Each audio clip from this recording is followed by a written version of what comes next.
All right, folks. Now, this one just shows how incredibly ignorant, foolish, and quite frankly, demonically inspired many people on the left are. Now, I'm looking at a news article that's from a few days ago that is in the Epic Times. It says, Washington Post editorial board hopes Elon Musk doesn't win in hostile takeover Twitter bid. Now, for those of you that don't know what's going on, let me just give you a quick rundown.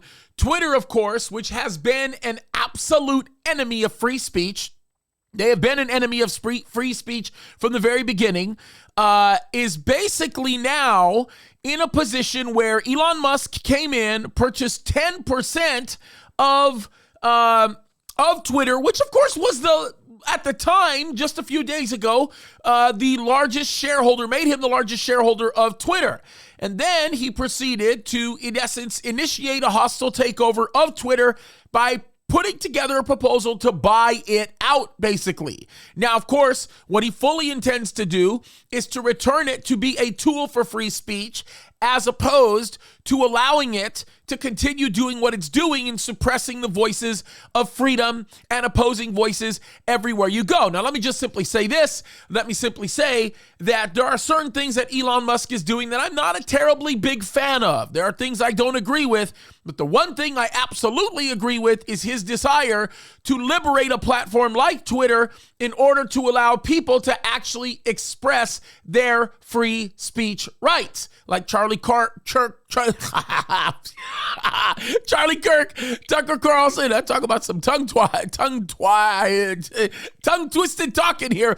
Anyway, lots of people that have been banned from Twitter. The former president of the United States, which I think is an absolute disgrace, how they can ban him from social media, yet they won't ban Ayatollah Khomeini, who's calling for the murder of Jews. It's absolutely satanic. And the reality of it is, the Washington Post is hoping and really praying to a false god, of course, because they are God haters, that Elon Musk doesn't win in this hostile takeover. Why? Because that would mean that there would be a larger platform for dissenting voices against the kind of opinions that the Washington Post have to actually tell the truth. Folks, I'm telling you, I'm asking you to pray that free speech reign.